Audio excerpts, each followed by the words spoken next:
this edition of Primetime Politics, a look at the national implications of the Ontario election with Conservative leader Doug Ford comfortably re-elected as Premier. MPs will be in to discuss drug policy. What's next after the government's landmark decision to decriminalize simple drug possession in British Columbia? And our journalist panel weighs in on the Conservative leadership race and former Finance Minister Bill Morneau taking shots at the Trudeau government.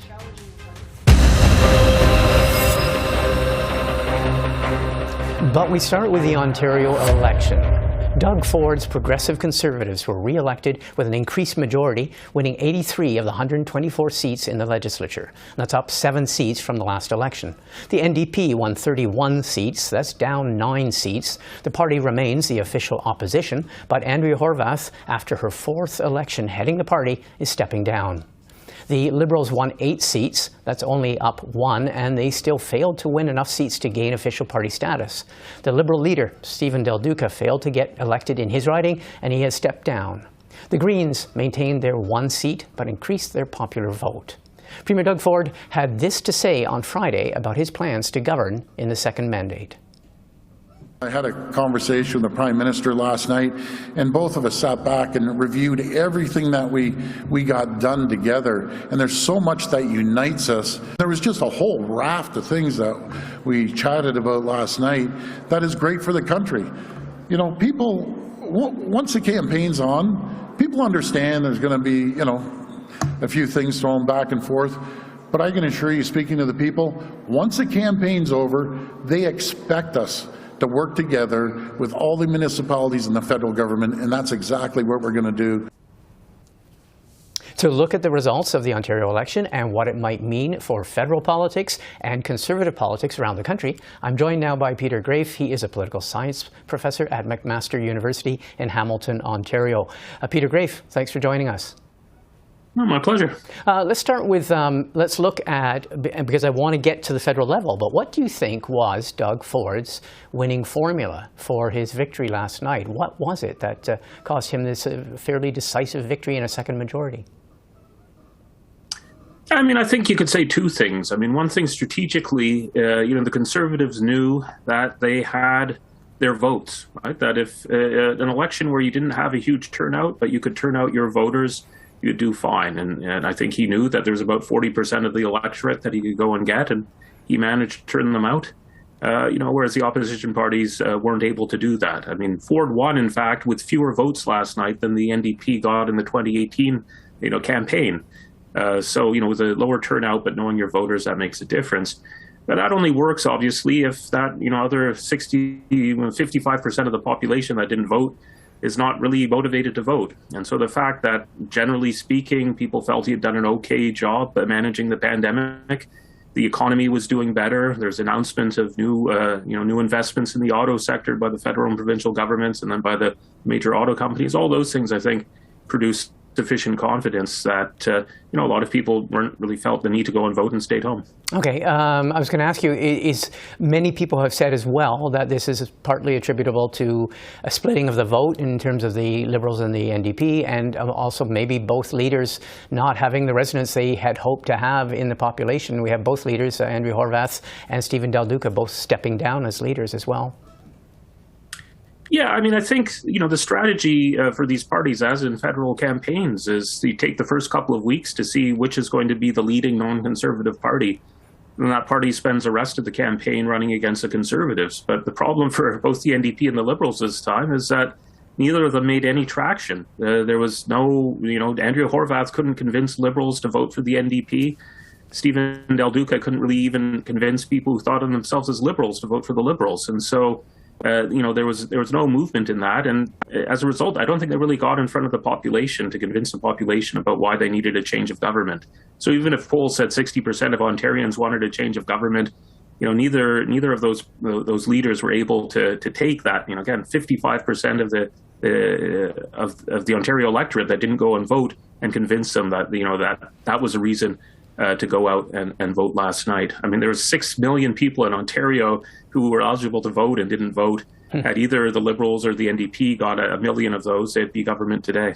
Yeah. Okay, well, let's look at the federal level. Are there any lessons in this victory for the federal Conservatives? Well, I mean, you could look at it two ways. I mean, on the one hand, Ford does very well because the Liberal Party imploded provincially in 2018, as, governing parties tend to do. And presumably, eventually, the Trudeau Liberals are going to have the same difficulty that the Chrétien and Martin ones did. And there'll be an opportunity for the Conservatives to win those seats. So maybe they don't have to do anything. They just have to wait long enough for the Liberals to wear out their welcome.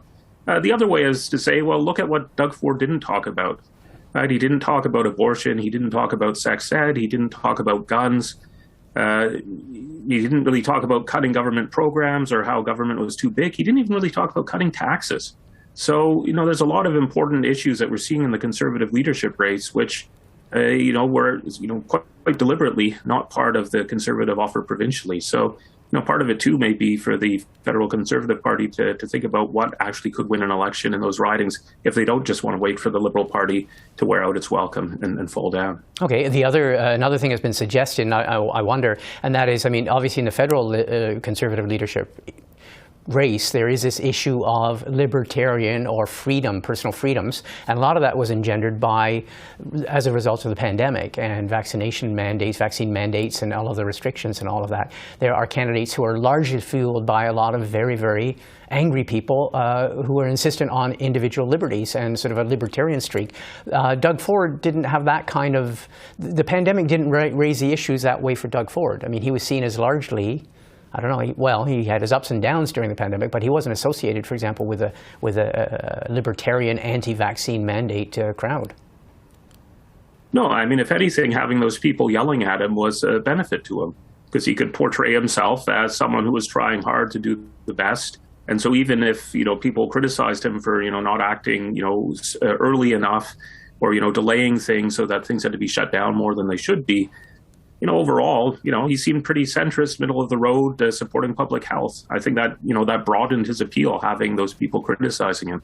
It obviously plays a bit differently in a federal campaign, but one could imagine that, Justin Trudeau would be happy to have a Conservative Party that made that their language, because, there's presumably some people on the edges of the Conservative coalition or Liberals who might want to vote Conservative, just to see a change of government, who are going to be put off by that kind of positioning. Okay, so you mentioned Justin Trudeau and the Liberals. Let's look at it from their point of view. A lot of the people who voted for Doug Ford also voted federally for Justin Trudeau. Is there a lesson or any warning bells that might be going off in Liberal quarters, in Justin Trudeau's quarters, looking at this resounding victory provincially for Doug Ford? Is there anything he should be wary of? Doug Ford campaigned on development and the economy. Yeah, I mean, I suspect that, Trudeau would receive similar benefits that Ford did on that kind of question of the economy. I mean, I think, what probably scares Justin Trudeau is much more, the fate of Kathleen Wynne in 2018, or what happened to, Stéphane Dion and Michael Ignatieff, 15 years ago. That, when the Liberal Party suddenly loses its popularity, and it can do it very quickly, it doesn't have to drop too many points in the GTA. It suddenly loses, 40 or 50 seats and goes from being, the party in power to being a party that, barely exists. And so, the issue of voters souring very quickly on a leader is one that maybe it's not Justin Trudeau's concern, but maybe people in the Liberal Party have to ask themselves, at what point might Justin Trudeau become a liability and produce, that kind of blue wave in Ontario, which is not just about losing an election, but can be very hard to get, as the federal Liberals saw, 15 years ago, 10 years ago, and as the provincial party is seeing through this past two elections. Okay, Peter Graefe, I want to thank you very much. Very interesting. We will follow this, obviously, with great interest. Thanks for speaking with us. You're welcome. The issue of decriminalization of drug use was front and center this week after the federal government announced it was decriminalizing the simple possession of small amounts of drugs, including opioids, cocaine, crystal meth, and ecstasy in British Columbia. The following day, here in Ottawa, a majority of MPs in the House of Commons voted down an NDP motion to go further and announce a nationwide decriminalization. 20 Canadians every day die from overdoses from opioids alone, 6,000 Canadians every year. So where do things stand, and where are they headed? I'm joined now by three MPs from the different parties. Hedy Fry is a Liberal MP for the riding of Vancouver Centre and a medical doctor. Michael Barrett is a Conservative MP for Leeds, Grenville, Thousand Islands and Rideau Lakes and his party's health critic. And Gord Johns is the NDP member for the BC riding of Courtenay, Alberni. He's his party's critic for mental health and harm reduction. And just to mention, he was a sponsor of that NDP motion this week on a Canada-wide decriminalization. All three of you, thanks for joining us. Pleasure. Thank you. Pleasure to be here. Dr. Fry, Hedy Fry, can we start? The government has waived the criminal code offences for simple possession in British Columbia, where you are. The argument is that it's going to save lives. Is there a plan for making decriminalization national? It will depend, because jurisdictions across the country will have to apply. And if they apply and fulfill the criteria, yes. Is there a desire to make it national on part of your national government?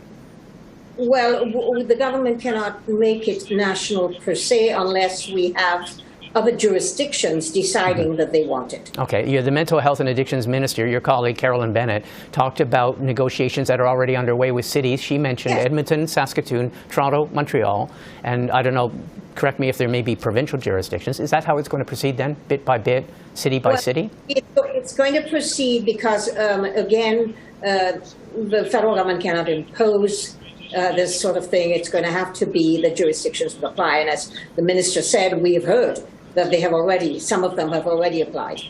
To your knowledge, are there any provinces, provincial jurisdictions that have applied?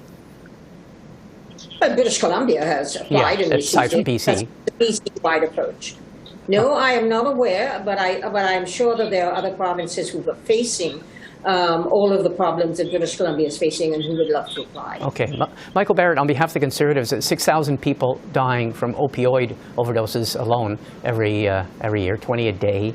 What's the Conservative government's position on decriminalizing? Well, as the as the official opposition, of course, we're terribly concerned about the opioid epidemic and every death, as a result of toxic drugs, poison in this country. What we've seen from the federal government in the past was a directive from the prosecution service not to prosecute simple possession. And what we're seeing from the government now, what we're looking for from the government, is a response that really addresses the needs to help people get better, a treatment-based response. And so what we would hope to see from the government as they consult with the provinces is how they can best assist them in increasing access to treatment, harm reduction, helping people transition back to their lives once they've recovered from addiction and their struggles. And so that's really what we're looking for in this case. This is not frankly, it's not an approach that's focused on helping people get better. And we already had in this country a directive from the Federal Prosecution Service not to prosecute simple possession unless there was a public safety risk. It's important to note, Martin, that in this legislation, 2.5 grams of decriminalized possession of carfentanil is enough to kill 1,000 people. So we need to be incredibly careful with the messages that we're sending to Canadians and really focus specifically on helping people get better with access to treatment services. Just a quick question, though. The Canadian Association of Police Chiefs has come out in favor of full decriminalization. And one of the police chiefs I heard interviewed in BC said the big difference is that for people who are dependent on drugs, if it's decriminalized, you don't have to seize their drugs. So they're not then apt to go out and cause, maybe commit a crime or get into perilous situations to try and get another fix. So your party is definitely not in favor of decriminalization. What we would like to see the government engage in, what we would like to work with them on and see them work with the provinces on, is helping people get access to treatment and recovery options. Okay. Gord Johns, I mentioned yours was a motion that was voted down by a majority of MPs calling for a national decriminalization process. You heard Dr. Fry. She explained that there has to be an initiative from jurisdictions. The Prime Minister, too, this week said he was relying on a case-by-case, he called it a scientific basis, to see that there are the supports ready before decriminalizing, but not a national response. What's your response to your motion being voted down? Well, first, it was a bill. It was a health-based response. Yeah. And the bill had three parts to it. The first part was decriminalization for controlled substances for personal use. The second part was to expunge records for people that have been charged with personal possession of controlled substances, because we know it's a barrier to housing, to employment, to travel, to child custody. And the third part was to come up with a comprehensive strategy with things that have been brought up on this panel so far. Treatment on demand via our universal healthcare system, ensuring that there's education, prevention, recovery, and a safer supply, and ensuring that that strategy was tabled in the House within 12 months. 27,000 Canadians have died. Right now we've got a patchwork a rollout of pilot programs, and now we've got a patchwork rollout of decriminalization. In the meantime, thousands of people are dying. The Conservatives want to talk about treatment. I agree, we need treatment on demand, but we also can't give treatment to people that are dead. And so we need to move quickly, and the government needs to respond that this is a health emergency. And they haven't done that. Okay. What about when the, I'm trying to get to, though, when the Prime Minister says that on a scientific basis with preparation, it's got to be done jurisdiction by jurisdiction. What do you make of that argument? Well, I think it's unreal that the Prime Minister says he's science and evidence-based in terms of his decision-making. He listened to the experts when it came to COVID-19. Those same experts are saying that we need to decriminalize because it is causing more harm than it is good, that we need a national strategy for treatment, recovery, again, safer supply, education, and prevention. But he's ignoring them. So the stigma starts with the Prime Minister. We wanted this bill to get to committee so that politicians could listen to the experts. The expert panel on substance use, their own Health Canada panel, this bill reflects their recommendations. In fact, many of the members of that expert task force wrote a letter of support for my bill. And what happened? Most of the Liberals voted it down. The Conservatives voted it down because they don't believe in science and evidence. But one of the Liberals that voted for it was the former Chief Medical Health Officer for the Yukon, Brendan Hanley, who had enough courage to stand up to the Prime Minister. And him and 14 other colleagues did the same thing. And the Bloc and the NDP and the Greens unanimously supported moving forward with the conversation. The Conservatives and the majority of the Liberals don't even want to have the conversation. Hedy Fry, we've dealt with the issue of going jurisdiction by jurisdiction, but I want to ask you, this announcement this week, you're familiar with it being in Vancouver, in BC, describes decriminalization as temporary, just for 3 years. Is there any doubt in your mind? Do you think this will be temporary, or do you think it will stick? It is not temporary. It is going to be based on a scientific, research-based approach that will give us the evidence we require to then be able to look at whether this is working or not. This is not the only thing that is going to deal with the overdose deaths. And the federal government has actually understood this. Part of the 4-pillar approach it was agreed upon starts with prevention. It starts with harm reduction. It moves into treatment, and it moves into rehabilitation. That's a 4-pillar approach. And so basically, this is all there. In British Columbia, for instance, when we began as Liberals, the safe consumption site there, and it was approved, we did it on a pilot project. The evidence showed us that overwhelmingly what happened with after 6 months of safe injection sites, people wanted treatment. We created a 25-bed unit to allow for them to immediately get access to treatment. So treatment is part of the plan. This is a public health approach. And the public health approach includes treatment and rehabilitation. It includes harm reduction. Okay. It includes everything, and it includes access to safe supply. And the minister also announced that yesterday, that in British Columbia there are 14 groups that would have ability to access SUAP, so that they can provide, physicians can provide safe supply of clean drugs to people who need it. Okay, on that note, I think we're going to wrap up, but I think we will have a chance to discuss this further as we watch this program roll out and as we see different jurisdictions. I want to thank all 3 of you for taking the time. Thanks for joining us. Thank you for having us. Thank you. Well, for a look at the week in federal politics, I'm joined now by 2 members of the Parliamentary Press Gallery. Bob Fife is the Parliamentary Bureau Chief for the Globe and Mail, and Susan Delacourt is a national political columnist for the Toronto Star. Both of you, thanks for joining us. You're welcome. Thanks for having us. All right, let's start with something, and it's not federal politics per se, but the repercussions and the talk is quite rampant. That is the Ontario election, and people the fallout from the Ontario election, the re-election of Doug Ford with a majority government. Bob Fife, from a federal point of view, what do you make of it? Well, it's probably good from the federal Liberal point of view, is that they got along very well with Doug Ford. Not originally they didn't. They were at each other's throats. But Mr. Ford moved to the center after he got rid of his first chief of staff, Dean French, and brought in some people who understood that in Ontario, politics should be played in the center. And Miss Freeland, Chrystia Freeland, the Deputy Prime Minister, Finance Minister, Mr. Ford have a very, very warm and constructive relationship. And Mr. Trudeau and Mr. Ford also have a good relationship. Remember, just before the election campaign, the Prime Minister and Doug Ford were making announcements on electric vehicle car plants, which gave Mr. Ford a boost going into the election campaign. So from the Ottawa's perspective, they're not troubled by the fact that Mr. Ford won re-election, and Mr. Ford said even in his own speech that, you know, if he's supportive of Ottawa, and he's glad that federal Liberals voted for him in the election campaign. Okay, Susan, Bob has covered the federal-provincial angle. Is there any pause for thought in terms of federal Conservatives and federal Liberals in terms of what they might make of this victory? Yes, massive. You'll notice that Premier Ford, we can call him that now again, was friendlier to Justin Trudeau during the election, his provincial election, than he has been to any of the Conservative leadership candidates. He's put a big distance between them. There's very little similar between a Pierre Poilievre and a Doug Ford, and I think that's going to make Conservatives think a bit. If this is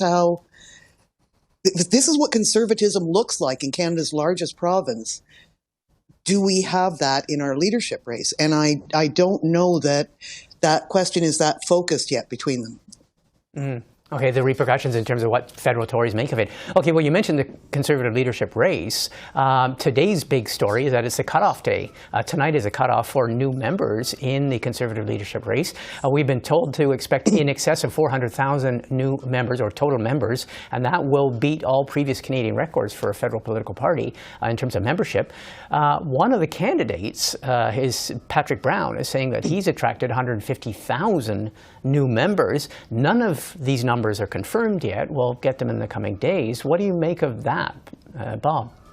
Well, it is quite significant if it's over 400,000. Remember, the largest numbers was in 2020 when Aaron O'Toole won, and they had almost 269,000, I believe. Mm-hmm. So that's a significant increase. And look, we have to wait until these numbers are confirmed, as you say, but it wouldn't surprise me if Patrick Brown did sign up over 150,000 members.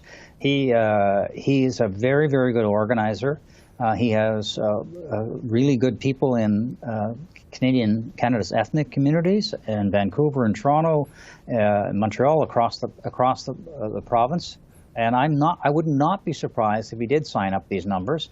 I'm pretty sure that Pierre Poilievre, which I think is disputing the 150,000, is also going to have a significant number of memberships too. Look at those big turnouts of people at his ridings. They're all buying memberships, and there's thousands of people that show up each time. So he's probably going to do very well. I'm told that Jean Charest is not going to release his numbers, and that's probably because right now he's likely to be in fourth place behind Leanne Lewis. So, but there's, the interesting thing, we go back to the Ontario election, which you first talked about. Will people over the summer months begin to realize that if they want to form power, maybe Mr. Charest is the better answer, the Doug Ford answer, rather than Mr. Poilievre, who is being angry, which doesn't usually sell for mainstream voters, and has had some crazy ideas about bringing in legislation to ban vaccinations. I mean, my God, it's insane. Plus his cryptocurrency nonsense. Okay, Susan, on the membership numbers and this kind of buzz that it's creating in the federal Conservative leadership campaign. Well, there's a long way between today and September 10th, when the party votes. The thing they've got to do, all the candidates now, is it's fine to sign them up. I'm reminded of that Seinfeld episode where it's one thing to take a reservation, but it's another thing to keep it. It's the keeping of the reservation that matters. And so having all these people on paper is fine, but it's a long summer. As Bob said, people will start to think about what kind of Conservative leader they want, especially given what we've just seen in Ontario. So the struggle all summer for these Conservatives is going to be, are we talking to ourselves, or are we talking to the people who we want to vote for us in some future election? And that's going to be an interesting struggle because they're not the same audience. Okay, well, speaking of talking to, Bill Morneau, what a segue. Bill Morneau was speaking to the C.D. Howe Institute in his first major public comments since he stepped down as finance minister in 2020. He was speaking to C.D. Howe. He was critical of what he said was the Trudeau government's, or the cabinet's, not putting a high enough priority on growth and productivity in favor of programs to spend and redistribute money. What should we make of his comments, Bob? Well, I think he was right in his assessment that the government has not focused on productivity and competitiveness and economic growth as much as they have on wealth distribution. The problem with what he had to say is that he was the architect, along with the Prime Minister, of this policy of wealth distribution.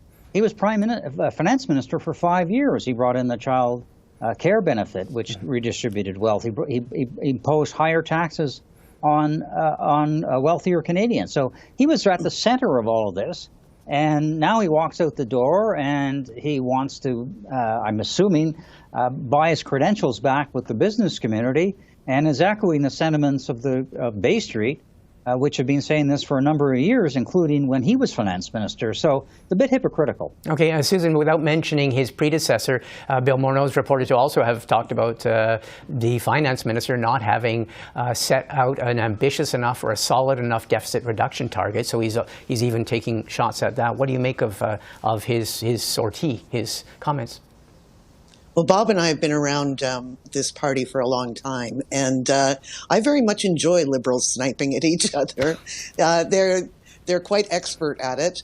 It usually happens out in the open only after they leave office or they're disaffected. So I think, regardless of the substance of Mr. Morneau's remarks, they're going to be read a bit like sour grapes, because it did seem to be a very public and abrupt departure from the Prime Minister's office. The Prime Minister was diplomatic in replying to this yesterday. He sort of said what Bob said without saying the word hypocrite. But he did mention that Bill Morneau had been around for a bit. He'd been part of the team, yeah. Interesting. And some people would say, too, it has been since 2020, so it's been a significant lapse of time that he has been out of office. Listen, I want to thank both of you, and we will watch a lot of stories developing, but we'll watch with great interest. Thanks for joining us. Thanks Have for a good asking. weekend. Bye. Well, that's all for another edition of PrimeTime Politics on CPAC, the Cable Public Affairs channel. I'm Martin Stringer. Thanks for watching, and have a great weekend.